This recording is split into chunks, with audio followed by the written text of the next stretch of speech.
زوال ایسے نہیں آتا. 3 کام جو کرے گا کبھی عزت نہ دیکھے گا. 3 کام جو کرے گا کبھی عزت نہ دیکھے گا. 3 کام جو کرے گا کبھی عزت نہ دیکھے گا. اور 3 کام جو کرے گا کبھی ذلت نہ دیکھے گا.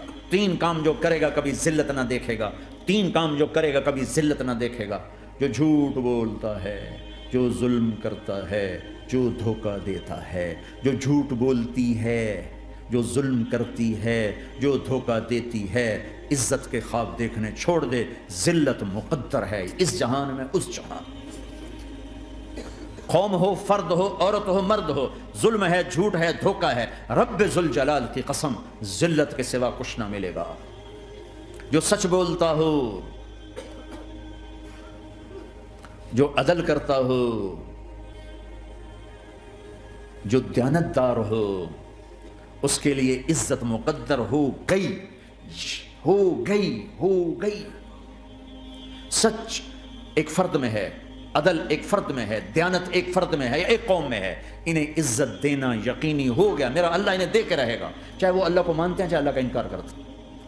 آگے آخرت کا مسئلہ الگ ہے. یہاں قوم، فرد، قبیلہ، کوئی مذہب، پتھر کا پجاری، آگ کا پجاری سچ بولتا ہے، ظلم نہیں کرتا، دیانتدار ہے، اللہ کی قسم اللہ اسے عزت کی زندگی دے گا. رات کا تہجد گزار، دن کا روزے دار، کہیں ظلم کرتا ہے، کہیں جھوٹ بولتا ہے، کہیں دھوکہ دیتا ہے، ذلت اس کے ماتھے پہ لکھ دی جائے گی اور موت کے بعد کی ذلت بھی ساتھ اٹھے گی. تو اللہ کو راضی کرو کیسے؟ کبیرہ گناہوں سے بچ کر، اس کے سامنے سر جھکا کر. دوسرا کام، اللہ کے بندوں کے ساتھ معاملہ کرو.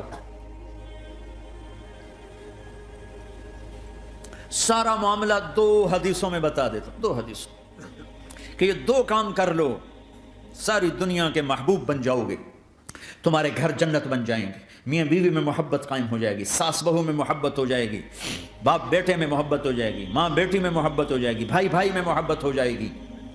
2 کام کر، ان 2 میں سب کچھ چھپا ہوا ہے. میرے نبی نے فرمایا معاذ الا انبئک بملاک ھذا کلہ. پوری حدیث. معاذ بن جبل نے کہا یا رسول اللہ کچھ جنت کے جانے کا راستہ تو بتائیں، جنت میں جانے کا راستہ تو بتائیں. انبئنی بعمل یدخلنی الجنہ. صاحب نے کہا سألت عن امر عظیم، بہت بڑی باتوں نے پوچھی ہے. تقیم الصلاۃ المکتوبہ، تؤدی الصلاۃ المفروضہ، وتصوم رمضان، وتحج البیت.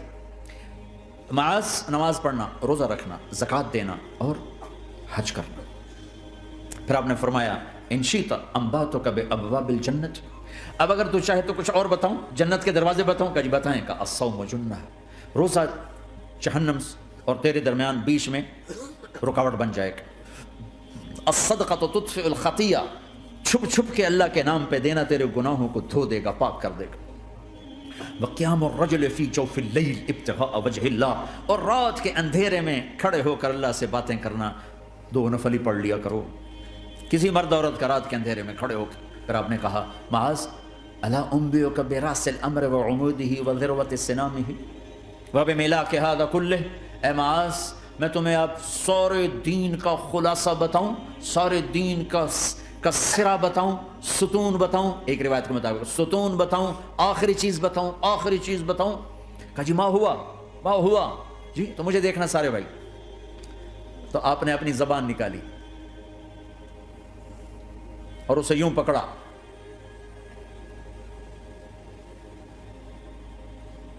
معاذ کف ھذا، معاذ اپنی زبان پہ قابو پا جا.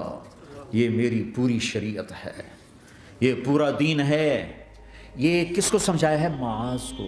کیسے سمجھایا؟ جیسے چھوٹے بچے کو سمجھاتے ہیں، ایکشن کر کے. صرف اتنا بھی تو کافی تھا بھائی زبان کی احتیاط کیا کرو. ایسے سمجھایا جیسے چھوٹا بچہ. کیوں کہ مشکل ترین کام ہے. 22 ویلر ٹرالے کو بریک لگانا آسان ہے، یہ 2 انچ کی زبان کو بریک لگاتے ہوئے سارے بریک فیل ہو جاتے ہیں. اور جتنا آج گھروں میں فساد ہے اس کے پیچھے یہ زبان ہے. اور یہ کون ہے جس کو معصوم بچے کی طرح سمجھایا ہے؟ معاذ بن جبل. اور معاذ بن جبل کون ہے؟ میرے نبی نے کہا قیامت کے دن میری امت کے علماء کا جھنڈا معاذ کے ہاتھ میں ہوگا. اور یہ کون ہے؟ میں پچھلے مئی میں گیا ہوں، یہ مئی جو گزرا ہے، اردن ہمارا اجتماع تھا تبلیغ کا.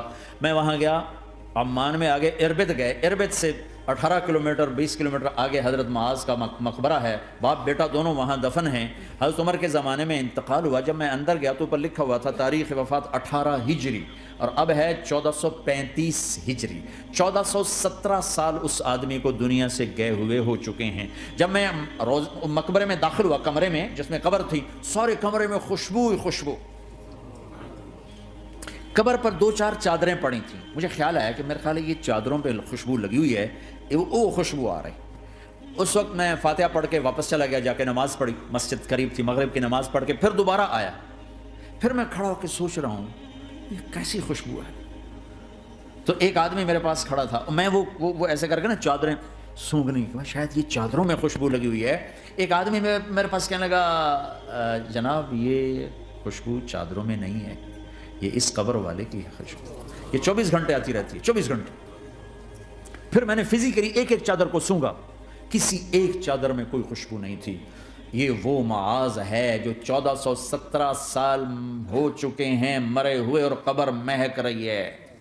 میں سنی سنائی نہیں بتا رہا، آنکھوں دیکھا بتا رہا ہوں، خود گیا ہوں، خود یہ مئی جو گزرا ہے۔ ان کو ایسے بتا جو چھوٹے بچے کو، معاذ زبان پہ قابو رکھنا۔ اب زبان پہ قابو آ گیا تو میاں بیوی کی لڑائی ختم۔ اگر یہ تو ہو نہیں سکتا کہ اونچ نیچ نہ ہو، کبھی خامن تیز ہوگا تو بیوی زبان پہ قابو پا لے، کبھی بیوی تیز ہوگی خامن زبان پہ قابو پا لے۔ اگر دونوں ہی سیکھ گئے تو ان کا گھر جنت بن جائے گا۔ کبھی ساس اکھڑے گی تو بہو چپ کر جائے، کبھی بہو اکھڑے گی تو ساس چپ کر جائے، کبھی باپ اکھڑے گا تو بیٹا چپ کر جائے، کبھی بیٹا اکھڑے گا تو باپ چپ کر جائے۔ دعویٰ نہ کرے کہ میں باپ ہوں، میرے آگے بولتا ہے۔ انسان ہے، خطا ہوتی ہے۔ اگر آپ بھائی پیچھے نیچے مستورات بھی ہیں، اپنی زبان پہ قابو پانا سیکھ لیں۔ کسی کو دکھ دینے والا بول نہ بولے۔ المسلم من سلم المسلمون من لسانہ و یدہ۔ آپ نے فرمایا مسلمان ہے ہی وہ جو ہاتھ اور زبان سے کسی کو دکھ نہ پہنچائے۔